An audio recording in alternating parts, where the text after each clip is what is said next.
It's Dr. Barry and Matt Hello. with Lifestyle Chiropractic in Green Lake, mylifestylechiropractic.com. So we're continuing on with our video series on sciatica. We've touched on treatment, and we're now going to talk about rehabilitation. And that's where Matt comes in.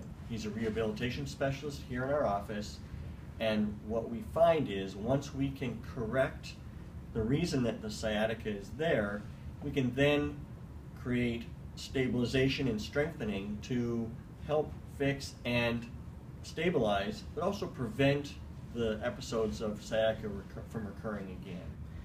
As an athletic trainer, I've spent a couple of years at the Division I collegiate level working with athletes from different sports, running, football, baseball, sort of you name it. And I've been working with Dr. Barry now for a couple of years, helping him to rehab all the patients and the various injuries he sees here in the clinic. So when someone comes in with sciatica, three of the first things that we like to do with them is teach them how to squat correctly, lunge correctly, and how to use a foam roll to promote ideal spinal posture. When we're looking at someone squatting, we're looking to see, do their knees come out over their toes, do their knees cave inwards, are they leaning forward too much, do they reach back with their bottom enough, or does it all just sort of fall forwards?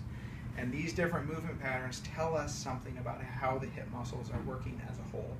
And how the hip muscles work as a whole has an influence on lower back posture and support.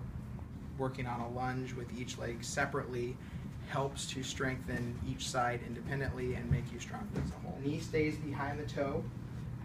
The back knee, if possible, touches, and then the patient drives with their heel and stands up, bringing the feet together, and that's a lunge for one side. The third thing we like to have people do is lay on a foam roll, preferably at the end of the day, but anytime during the day is possible as well. And when we have someone lay on the foam roll, what we're looking to do is create ideal spinal posture from head to sacrum. We want to promote the ideal curves of the spine, so there's going to be an arch in the lower back and underneath the neck where it's not touching the roll. And we'd like to have the patient lay on this foam roll for 10 to 15 minutes if possible.